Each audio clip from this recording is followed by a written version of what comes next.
The NFC East, also known as the NFC Least, and the joke of the NFL. While having some of the best rivalries in sports, with the Cowboys, Eagles, and Giants all hating each other, the NFC East is always a tough division. Having been cursed since 2004, this division hasn't seen a back-to-back champion in over 15 years. Will 2020 be any different? Will the Philadelphia Eagles shock the world and defeat the curse that they themselves set? Or will the Redskins come out of nowhere and shock the world?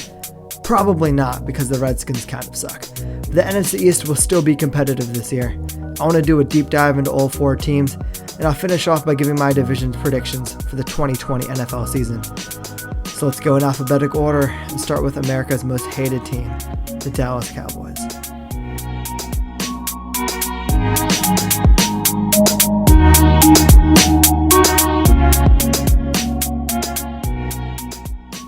The clapper is finally gone, and while my heart as an Eagles fan is in mourning, when you look from a Dallas Cowboys perspective, this was one of the better moves that any team made in the entire offseason. Jason Garrett spent a decade essentially wasting years of talent and potential Super Bowl teams, and he was really just not helping that team. And in bringing in former Green Bay Packers head coach Mike McCarthy, Jerry Jones made a massive improvement on the coaching spot. That being said, Mike McCarthy isn't all sunshine and rainbows.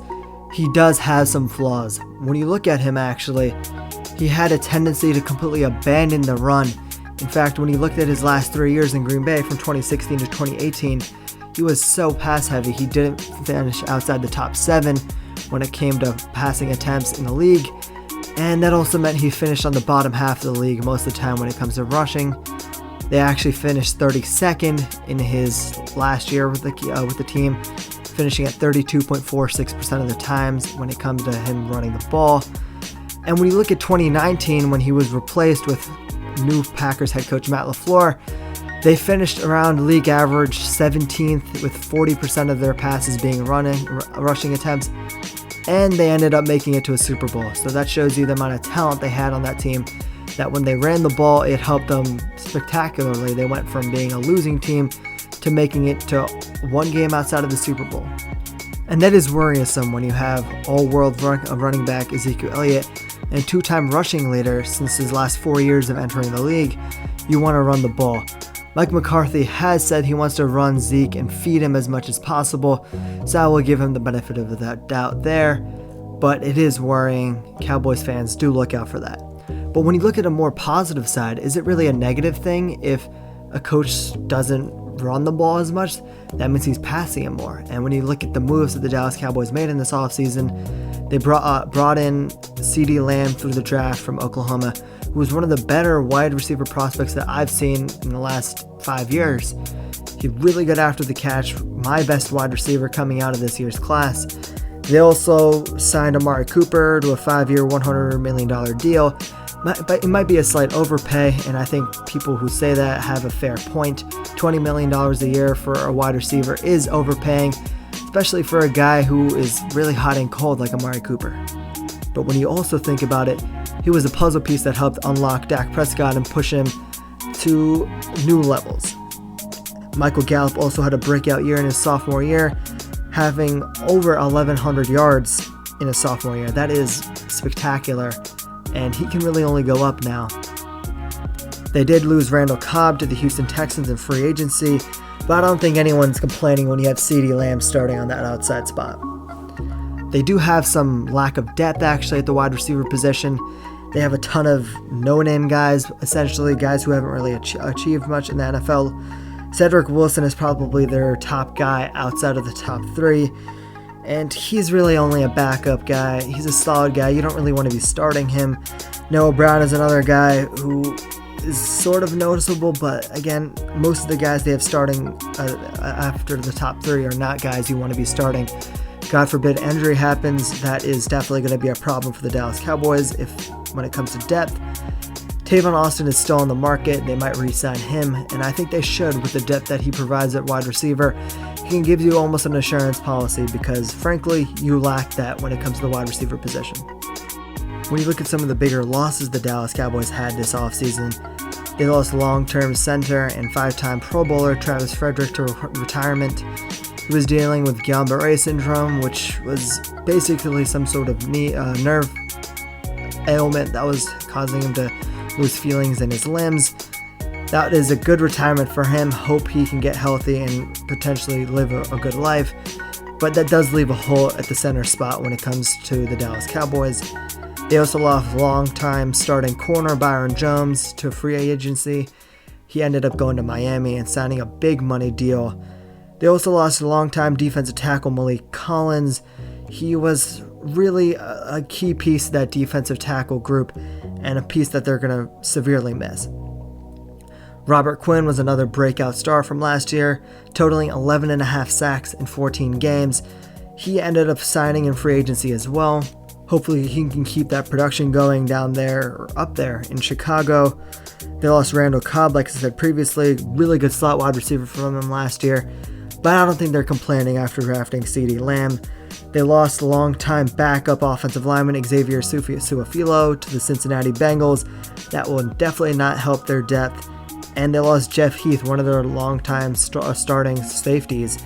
That is a spot that you kind of don't want to see Jeff Heath go. He was one of the more solid and, dare to say, more reliable players on that defense. That is definitely a hole they might have to work on. And when you look in free agency, I think they almost did fill that hole. They ended up signing HaHa Clinton-Dix from the Chicago Bears for a 1-year, $3.75 million deal. Jeff Heath was more of a strong safety, playing more near the line of scrimmage, and that really is what HaHa Clinton-Dix excels at. He did have a lot of picks when he played more of the free safety role early on in his career with Green Bay. He's been bouncing around a couple teams now after being traded from Green Bay to the Washington Redskins. It is worrisome that they didn't keep him, and he ended up going to the Chicago Bears for 1 year, where they ended up letting him go as well. What they are saying is it's kind of worrisome if he's not being re-signed. That being said, he is debatably an improvement over Jeff Heath and one of the better strong safeties in the league. When you end up looking on the offensive side of the ball, they ended up franchise tagging franchise quarterback Dak Prescott for a 1-year, $31.4 million deal. Again, it is worrisome that they aren't re-signing him long term. I think they're just playing themselves in a corner where he has more leverage and he's going to keep asking for more money and they're going to have to shell it out, which is not what you want to do when it comes to building a successful organization. They brought in Andy Dalton for a 1-year, $3 million deal, which is extremely cheap. If anything does happen to Dak Prescott injury-wise, you have a competent backup who can go out there and win games. Andy Dalton was one of the better quarterbacks in his career, and he ended up making the playoffs many times early on in his career, and there was a spot and a time period where he was one of the better young quarterbacks in the league, and that's what you have as a backup, one of the better backups in the league. When you look at the running back position, you have two-time rushing leader Ezekiel Elliott, who is still a superstar running back even after his down year. It's funny that some people are down on Ezekiel Elliott, but he still had over 1,300 yards and 12 touchdowns. Far cry from what most people will call a bad year. Right behind Zeke, we have Tony Pollard. I really like him as a backup. He put up 562 yards from scrimmage, and he's capable of putting up those 100-yard games, as we saw him do with Zeke Elliott back in Week 15 against the LA Rams, where they both put up 100 yards. So he is capable of doing that. And that leaves you with two of the better two-headed running back monsters in the league. And when you look at Zeke, he's definitely going to get more of the carries, but Tony Pollard, if anything does happen to Zeke, he can come in and fill a pretty big role. And he's going to be doing his damage every week when it comes to the few touches he does get. I really like this backfield, probably the best backfield in the NFC East. When you look on the tight end front, they ended up losing Hall of Fame tight end Jason Witten to the Oakland Raiders, and they re-signed Blake Jarwin to be his replacement for a 4-year, $22 million deal. I don't know what I think about this. Blake Jarwin has shown some promise, so that is a good sign, but he also hasn't put up massive numbers after only totaling 31 catches for 365 yards and 3 touchdowns last year. Behind him, they have Dalton Schultz and Blake Bell, both who are decent backups, but players you don't want to really have to start. Tight end is a slight hole, and if Blake Jarwin doesn't work out, you're going to have a definite hole on that roster spot in the future. Looking at the offensive line, the right side is really solid with La'el Collins and Zach Martins having multiple All-Pros between the two of them. When you look at center, Joe Looney filled in admirably for Travis Frederick the first year around in 2018 when he first came down with Guillain-Barré syndrome, and I believe he will do the same here and will not leave a terrible hole at center after Travis Frederick's retirement. Left guard is a slight problem. Connor Williams has underperformed, and after coming in really light his freshman year, his sophomore year wasn't much better in all honesty. He ended up with an ACL tear, and he wasn't much better than what he should have been after putting on some weight. Going into his third year, you need to see some definite progress in him, and right now that left guard spot is a slight problem.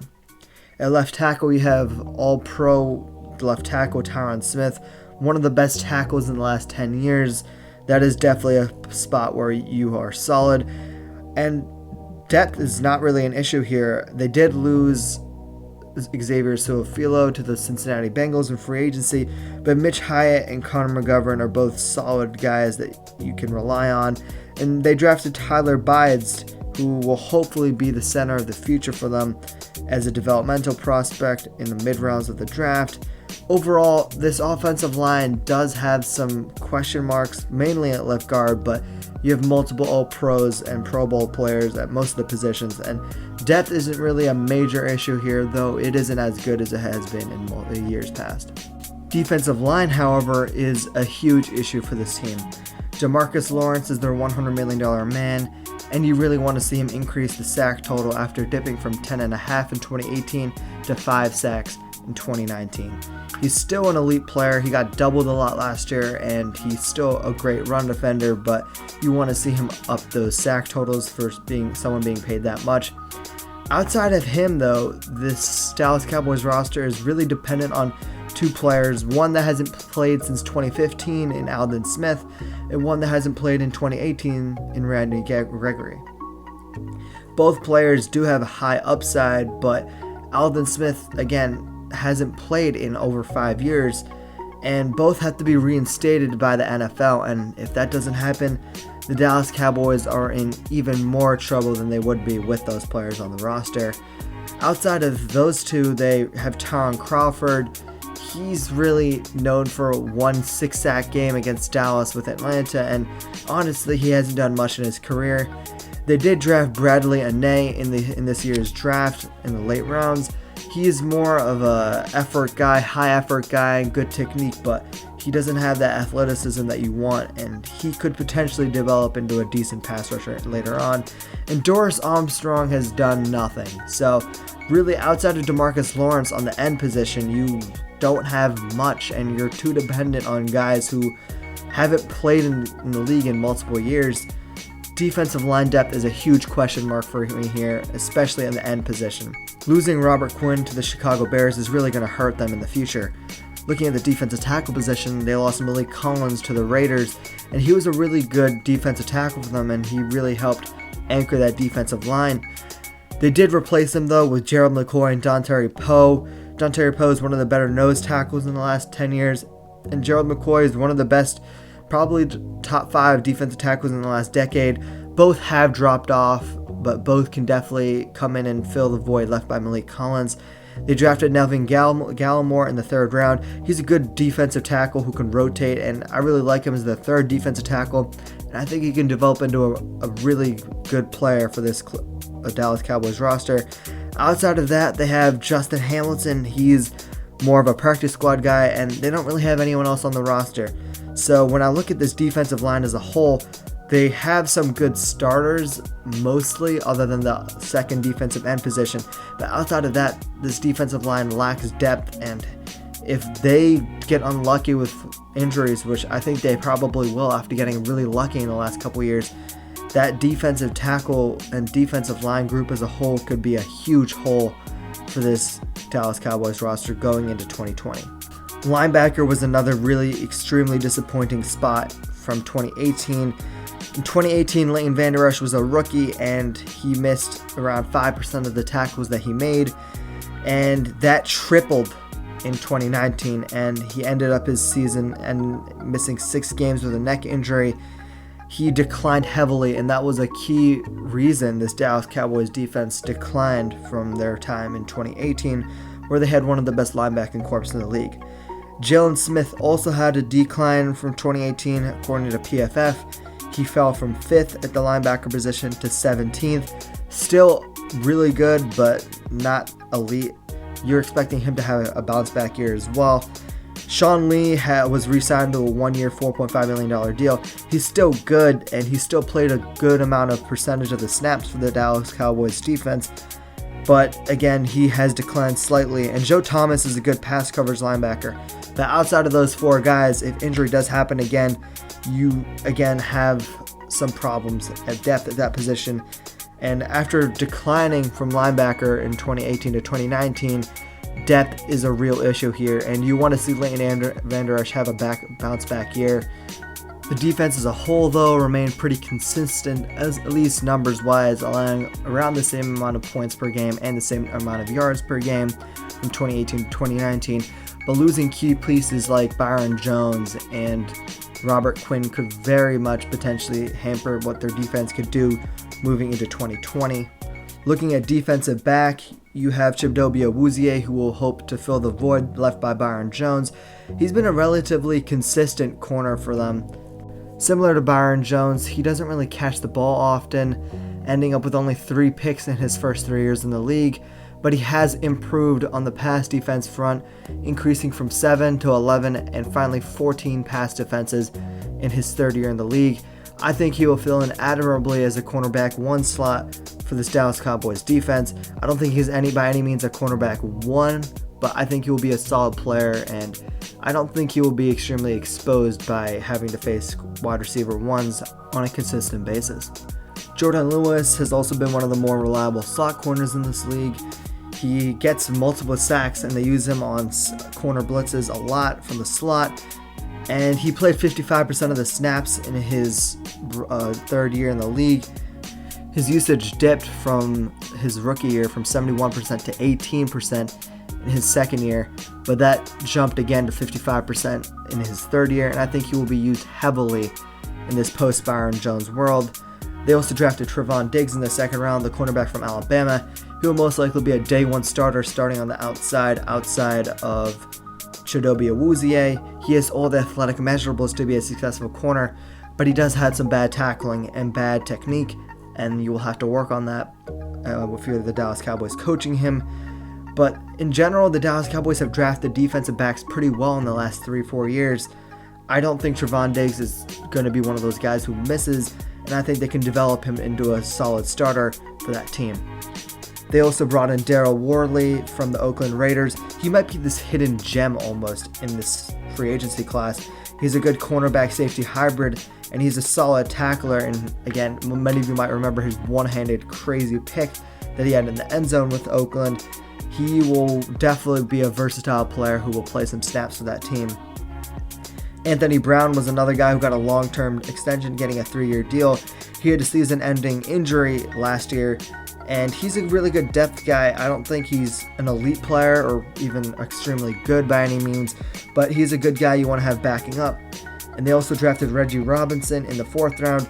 Again, similar to Trevon Diggs, he has physical traits, but he needs to develop, and I think he will probably make the roster as a key special teams player, because that was something he excelled at in college.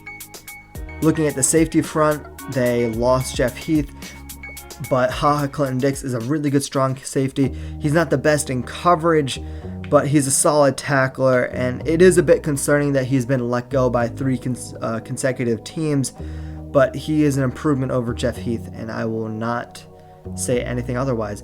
Xavier Woods has also been a really solid guy. People were expecting a breakout season in 2019, and that didn't really happen, but Xavier Woods is still a solid guy and a good guy you want playing free safety for you, finishing with 77 tackles and 2 picks on the year. Including the potential rumors that Chidobe Awuzie might move to safety. Granted, those have not been confirmed by any means by the team, but you have a lot of versatile players in this defensive backfield and secondary. I really like this Dallas Cowboys secondary as a whole. I think they improved almost from 2019 outside of losing Byron Jones. I think this depth here is something you want to see on the rest of the defense and the rest of the team as a whole. But as a whole, I think this defensive back group is one of the best in the NFC East.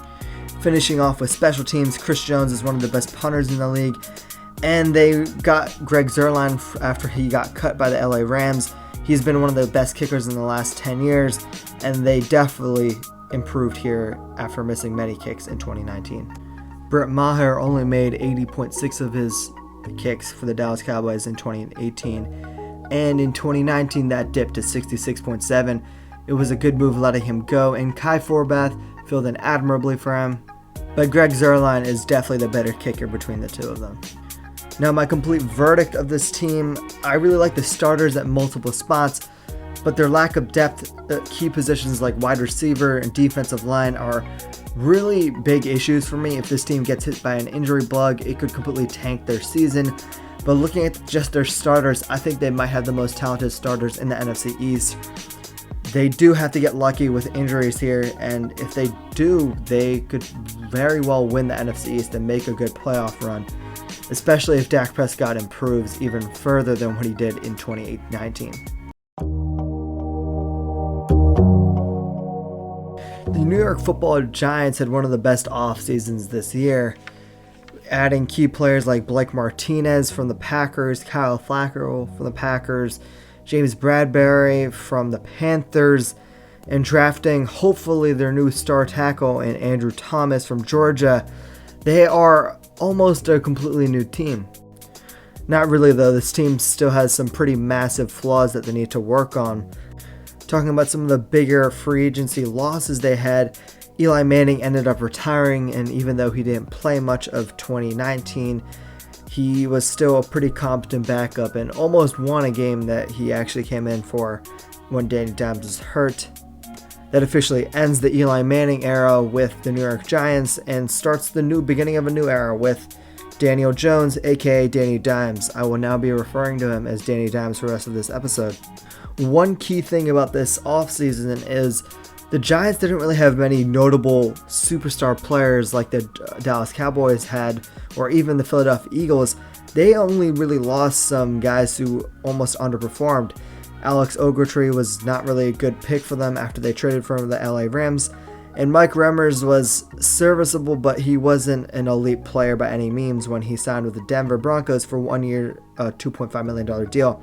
Antoine Bethea is around 57 years old now, and he will leave a slight hole back there in the defense's secondary, as he did start all 16 games in 2019.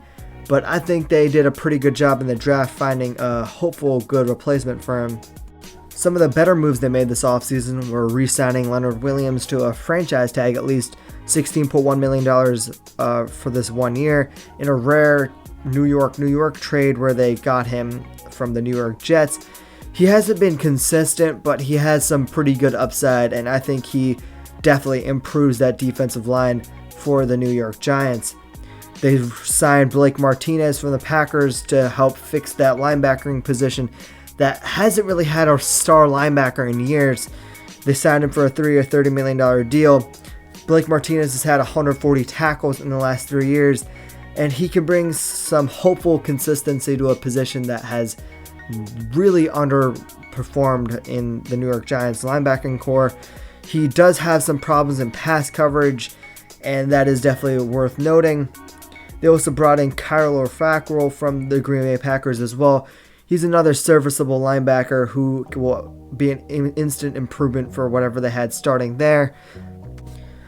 Looking at their quarterback room, after losing Eli Manning, I think they made a pretty good replacement in signing Colt McCoy to a pretty cheap deal, only $1.5 million guaranteed. He's a good backup who can come in and win some games, and he also has a pretty good rep in the league for being a pretty good teacher. I will be hopeful that he will help Daniel Jones and help him improve as a quarterback. I like this quarterback room. They also signed Cooper Rush from the Dallas Cowboys.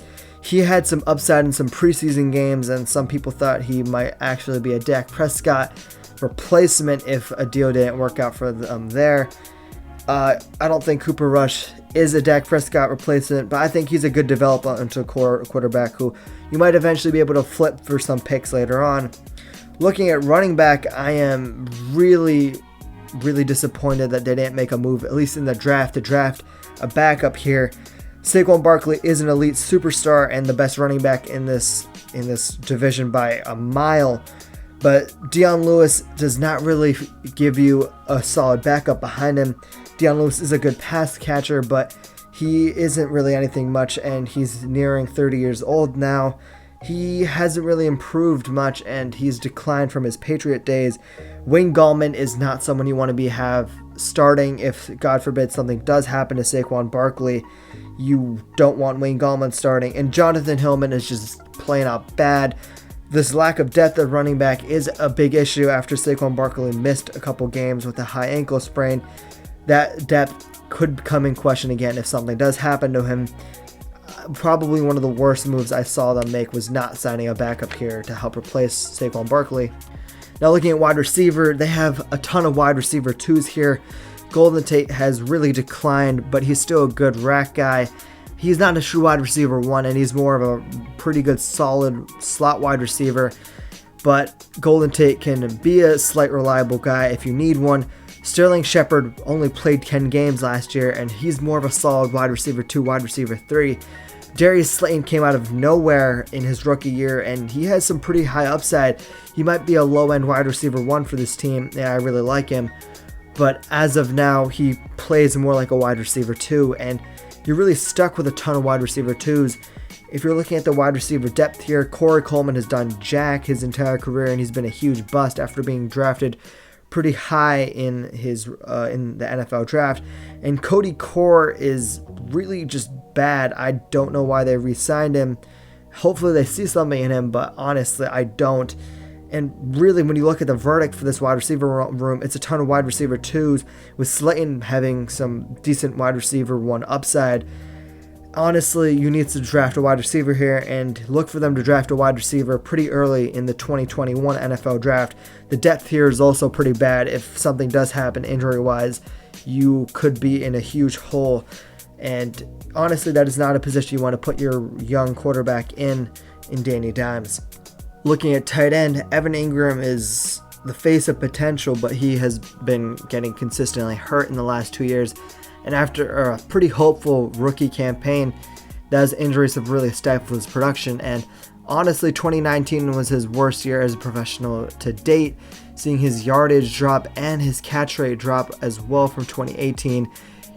His fifth-year option was just picked up by GM Dave Gettleman. It is worrying that he has declined, but hopefully they can put him something back together, and hopefully if he can stay healthy, that he can be a nice reliable target for Danny Dimes. They also signed Lavine Toilolo in free agency. He's more of a backup guy, and he's sort of just meh, nothing really spectacular here. But I don't think if Evan Ingram goes down, you're going to have a huge hole, especially with Caden Smith being there and he being a pretty serviceable guy here. The depth here is pretty decent, and honestly, my verdict for this position is Evan Ingram needs to improve, and if he improves, you can have a pretty big jump here. Looking at offensive line, Nate Solder has just been a massive hole for that team, and he has a $19.5 million cap hit this year. Pretty big hole for them, and as a whole, he's really underperformed for that huge contract he got back in 2018. Will Hernandez also declined after being drafted in the second round in 2018. He had a pretty fantastic rookie campaign, but his sophomore year he declined. He went from the number 7th left guard ranked in PFF and number 14 total to dropping to 28 according to Pro Football Focus. You want to see him increase and hopefully improve. Hopefully Joe Judge will implement a new system that will fit to his strengths more. That was not something that really happened for him in his sophomore campaign. Spencer Pulley is just not good. He's started some games, but he's a massive hole at center. And Kevin Zeitler has been one of the more consistent guards in this league. He's locked-in starter for them, and potentially maybe the only locked-in starter other than their first-round draft pick in Andrew Thomas. Georgia has had a pretty good history of pumping out really good offensive linemen in recent years, and I think Andrew Thomas could be an instant improvement for that offensive line. Overall, though, they don't have much depth. They signed Cameron Fleming, and he's a pretty solid depth player, but other than that, the depth on this team is a massive hole. Overall, this offensive line is one of the worst in totality when you look at the NFC East. Massive holes at left tackle and center, and they're far too dependent on Will Hernandez to make a third-year leap. And Kevin Zeitler, while being the best offensive lineman on this line by far, he is really the only serviceable player. Andrew Thomas is a rookie, and granted, I have high hopes for him, but you're too dependent on two young players to fix that offensive line as a whole, and the lack of depth is again very concerning. You're sensing a trend here. The depth on this roster as a whole is almost non-existent, especially on the offensive side of the ball. Pivoting to the defensive line, Leonard Williams has been one of the better players for that team. They drafted Dexter Lawrence from Clemson last year, and he had a pretty good rookie year, and I think you can expect good things from him. Dalvin Tomlinson has been one of the more underrated nose tackles in the league, and Lorenzo Carter is more of a 3-4 outside linebacker. He's been a pretty average pass rusher for them, and an average linebacker as a whole. BJ Hill is a pretty good depth player as well, and they signed Austin Johnson in free agency for some more depth. Honestly, Dexter Lawrence and Dalvin Tomlinson and Leonard Williams highlight this group. I really like the defensive line as a whole. I don't think it's a massive hole in this team as overall as well. The depth here is not as concerning as the rest of the roster, so I think they improved on the defensive line front as well. Pivoting to linebacker, which has been one of the bigger holes in recent years, bringing in Blake Martinez and Kyler Fackrell has really helped them, I think, and it will be a pretty big leap after having a pretty big hole in the linebacker position for the last 3 or 4 years. David Miles is another solid player here, but overall their linebacker position, while having improved, the depth is still very much bad. They drafted Tay Crowder, and according to Outlanders.com, this 7th rounder could potentially be second on the depth chart.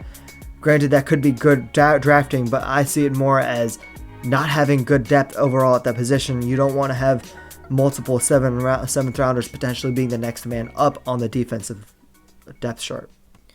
Now, looking at the cornerback room and defensive back as a whole, I really like this group. I think it's one of the better groups in the NFC East as a whole, and maybe even the NFC. James Bradbury was a stud down there in Carolina. He followed number 1 wide receivers routinely, and he ended up facing the likes of Mike Evans, Chris Godwin, Michael Thomas, and Julio Jones multiple times a year, and he held his own pretty well. One of the better moves that this team has made in the recent years was signing him to a long-term deal. DeAndre Baker is going to be a second-year player moving forward. He will hopefully improve. He showed some sparks in his rookie campaign, but he needs to improve, and I think he will. He does have all the talent to be a good corner. Corey Ballantyne was another good player, as well as Julian Love, and Darnay Holmes was drafted from UCLA in the 4th round. He has some pretty good potential as well. Has some good slot corner skills and measurables. He does lack some of that arm length that you'd want, and some coaches would completely write him off their board with his short arms, but he has that talent to play that slot corner position really well. Jabril Peppers also had his 5th-year option picked up, and he played admirably in his rookie year with the team, essentially, after being traded in the OBJ trade. And Xavier McKinney, he was probably the best draft pick in the entire NFL draft, getting him in the early 2nd round. He was a really good strong safety and had some pretty good picks and really firm tackler as well. I really liked him. He was my number 1 safety going into the draft, and getting him pretty late, seeing that he was drafted in the 2nd round when he could have been a 1st-round pick. I really like the potential of this group as a whole, and honestly, they've improved massively in my opinion. Looking at the kicker position, Aldo Rosas did have a pretty steep decline, moving from making 97% of his kicks in 2018 to only making 70.6 in 2019. That is pretty worrisome, but overall he's a pretty solid kicker, making almost 90% of his extra points as well. He needs to improve, and I think he will probably have a bounce back year. And Riley Dixon has been one of the better kickers in the league as well, finishing in the top 10 in most measurable stats. Overall, this New York Giants roster, they have improved heavily, and if Daniel Jones can take that second-year leap that you see many quarterbacks make, like Carson Wentz and even Deshaun Watson being a pretty good player, not only in his rookie year but in his second year, if that can happen to Daniel Jones, this team could potentially go out there and maybe win 7 or 8 games and surprise the entire league. Their lack of depth is, again, similar to the Cowboys, pretty worrisome, but I like what they have there in their cornerback and defensive line group as well. And I think overall, if they can sort of stay healthy, maybe if Saquon Barkley doesn't go down, they could be a really surprising team in 2020.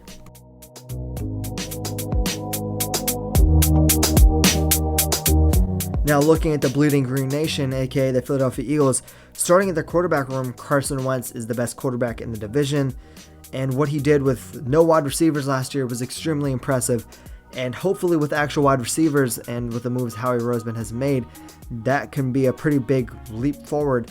Jalen Hurts will probably fill the Taysom Hill sort of role, and Nate Sudfeld is a solid developmental guy. The loss of Josh McCown is a pretty big one in my opinion. I think he was a really good teacher for Carson Wentz, and hopefully they bring him back as a coach. But overall, this quarterback room is pretty good. Now looking at the running back room, Miles Sanders is poised to have a huge breakout season in 2020. Boston Scott played really well in the roles he was given. They ended up re-signing Corey Clement, and there are rumblings in the wind that they could potentially sign Carlos Hyde or another veteran running back. Knock on wood, hopefully it is Shady McCoy because I want him to retire as an Eagle. They did lose Jordan Howard to the Miami Dolphins, and while he did play really well, giving Miles Sanders the benefit of the doubt and giving him more touches will only benefit this offense. Miles Sanders and Boston Scott are both really good receiving backs as well, and I think they complement each other really well. Now looking at a wide receiver corp that was decimated with injuries, I think this wide receiver group could take a big leap forward in 2020. They drafted Jalen Reagor, who can really fill in that speed role that this offense has desperately been looking for. They lost Nelson Aguilar to sign for a really cheap deal, almost $1 million for a one-year deal with the Las Vegas Raiders. And while he did bring some speed, I think it was time for us to part with him. He and his drop issues were really annoying. Alshon Jeffrey is poised to make a comeback after having a Liz Frank injury in his leg and his foot particularly. He declined slightly in 2019, but hopefully when he comes back he can be a pretty good contributor for this team, and rumors have it that he is going to be a focus point for this wide receiver corp this year. Deshaun Jackson, when he was on the field, this offense was remarkable. Without him, it was less than stellar. Deshaun Jackson comes back and he can bring in some more speed that this offense has desperately been missing. This offense with him was completely different. J-Jaw, aka JJ Arthega-Whiteside, he is looking to fill in the Alshon Jeffrey role